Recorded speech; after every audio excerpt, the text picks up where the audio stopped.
కొంతమంది సైకియాట్రిస్టులు సైకాలజిస్టులు కలవడానికి సంకోచిస్తుంటారు, అదేదో కలంకం అని భయపడుతుంటారు. కాదండి, దీర్ఘకాలిక శారీరక రుగ్మతలు ఎలాగా మనం మందులు వాడుతుంటాము.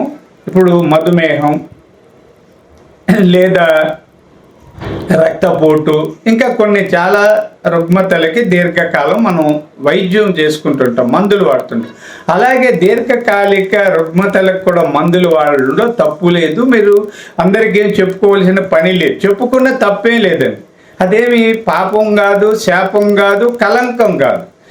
సాధారణంగా జబ్బులు ఎలాగ వస్తాయో అలాగే మానసిక రుగ్మతలు కూడా వస్తాయన్న విషయాన్ని గుర్తించి ఆ తర్వాత మనం దాన్ని బాగు చేసుకోవాలి, చికిత్స చేసుకోవాలి.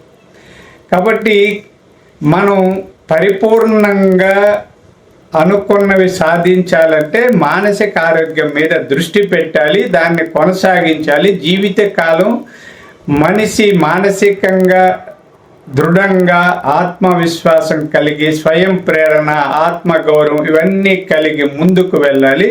అందుకోసం ఈ రోజు నుంచి అందరూ కూడా మనం మానసిక ఆరోగ్యం మీద శ్రద్ధ పెడదాం, ప్రగతిని సాధిద్దాం, అభివృద్ధికరమైన దిశలో పయనిద్దాం, అనుకున్న లక్ష్యాలను సాధిద్దాం. అందుకు ప్రతి ఒక్కరూ ప్రయత్నించాలని కోరుకుంటూ సెలవు తీసుకుంటున్నాం.